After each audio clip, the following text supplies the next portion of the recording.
Oke, assalamualaikum warahmatullahi wabarakatuh. Selamat pagi, salam subuh. Oke, hari ini saya akan buat video reaction di mana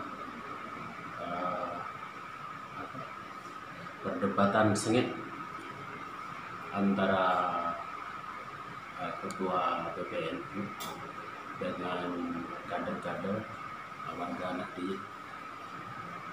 Oke, sebelum kita lanjut, kita intro dulu.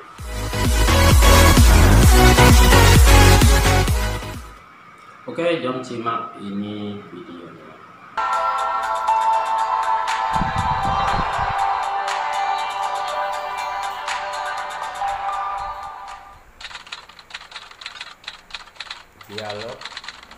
Dialog terbuka antara argumentasi yang menjadi sorotan saat debat terbuka. Imam Syafi'i Said agak cenderung simpati pada Syiah dalam rangka kritik pemerintah. Ketua PPNU. Pernyataan itu sesuatu yang cukup bias ketika disampaikan kepada masyarakat. Ketika sekarang disebutkan simpati kepada Syiah, maka dianggap Syiah sebagaimana dipahami orang sebagai sebuah aliran, bukan Syiah sebagai sebuah komunitas di situ daripada Ahlul Bait, bukan kepada alirannya sebagaimana para perkembangan awal Islam. Ini yang perlu kami klarifikasikan ulang. Jadi yang disebut dalam di sini Imam disampaikan beberapa data bagaimana Imam Syafi'i itu menolak terhadap Syiah itu sendiri juga dalam Manaqibus Syafi'i. Nama boleh Yahudi, boleh Kristen. Tapi kalau imannya seperti itu selesai.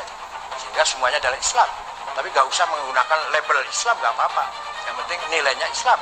Daripada labelnya Islam tapi jauh dari Islam. Kira-kira begitu maksud saya. Kesalahan mereka bukan pada amali dan keyakinannya mereka. Ketika keyakinan mereka benar dan amal mereka benar sesuai dengan agama mereka, tetapi kesalahan mereka ketidakberfusiannya kepada Islam. Jadi tidak sekedar biarkan saja mereka sekarang namanya Yahudi, namanya Nasrani. Si penting amalnya adalah Islam pedagangnya. Tidak bisa seperti itu karena bagaimanapun Islam harus ditampilkan baik lafdhon wa makna, bukan hanya pada aspek substansinya tapi nomenklaturnya juga harus diwujudkan. Karena ketika ini disampaikan ya cukup bias sama dengan kata ulil, ya tidak apa-apa. Saya sekarang Islam, besok Kristen, besoknya. Yang penting amalnya seperti ini. Ini yang cukup mengganggu kita di dalam tradisi dan kalangan Nahdlatul Ulama. Mungkin ini ada tambahan dari teman kami. Dan Mu'tazilah tidak punya sanad yang seperti itu. Sanad yang ada di dalam Tabaqatul Mu'tazilah itu hanya klaim belaka. Dan seperti dikatakan oleh para ulama Ahlus Sunnah wal Jamaah, dalam bidang riwayat orang-orang Syiah itu memang sangat lemah. Semuanya ayalun ala ahli sunnah wal jamaah. Itu keberatan kami. Jadi mohon logika Mu'tazilah dan Syiah yang Kiai katakan ini sebenarnya aswaja, mohon itu dikaji ulang karena itu tidak sesuai dengan data dan bukti sejarah yang valid dan dapat dipertanggungjawabkan secara ilmiah. Kemudian maaf tadi sebagai kritik tadi terhadap sanad yang disampaikan oleh Kiai, sanadnya Kiai Hasyim Asy'ari dari Imam Asy'ari itu menurut kami ya dari mana itu banyak mungkoteknya ya, mungkin dihafal lagi lah Kiai ya mungkin lupa karena banyak mungkoteknya. Yang penting amplopnya. Amplop itu penting. Kalau tebal soheh, kalau tipis doif. Kalau tipis tapi yang memberikan tuh IPPNU yang cantik soheh liweri. Ada mustalah amplop. Kalau Syiah, Ahli Sunnah, Jabariyah, Qadariyah itu lahir dari perut orang Islam. Sama seperti di kita. NU, Muhammadiyah, Wasliyah, Nahdlatul Wathon, PRT, dari perut bangsa Indonesia. Tapi kalau HTI, Majelis Mujahidin, Salafi itu ekspor itu. Impor itu.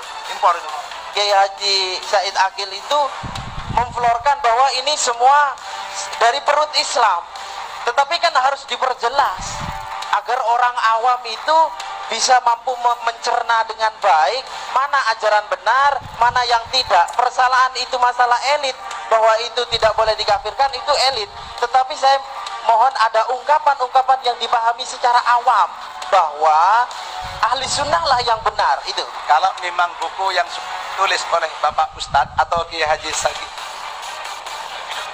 Agil Sirat, maaf ya, ini saya baru kenal ya. kalau memang sudah ada keraguan dengan penjelasan daripada Ustadz Idrus Romli, mohon Kiai Profesor Dr. Kiai Haji Said Agil Siraj mohon mencabut bukunya yang sudah beredar seluruh Indonesia. Amanatun Naql yang disampaikan oleh Bapak Said Agil, terutama menyebut masalah membunuh Sayyidina Utsman, di situ disebut Muhammad bin Abu Bakar As-Siddiq. Ini dari mana, Bapak Said? Ternyata yang berdasarkan rujukan-rujukan dari kitab-kitab tarikh bukan Muhammad bin Abu Bakar As-Siddiq. Bahkan beliau pertama kalinya orang yang tidak jadi mengadakan niat yang tidak baik itu. Terus juga perbedaan firqah sebab masalah sinah firqatan juga diragukan oleh Bapak Said, yang mana kesahihannya juga sudah jelas riwayat Tirmidzi atau Baihaqi, Ahmad bin Hanbal dan lain sebagainya, dan itu sahih. Komputer kami penuh nama-nama antum, laporan-laporan mengenai antum yang isinya komentar-komentar antum yang sifatnya membela Syiah, di mana komentar-komentar tersebut sangat merugikan Ahlus Sunnah, khususnya kaum Nahdliyin, sehingga banyak, bisa dikatakan 95% pengikut Syiah adalah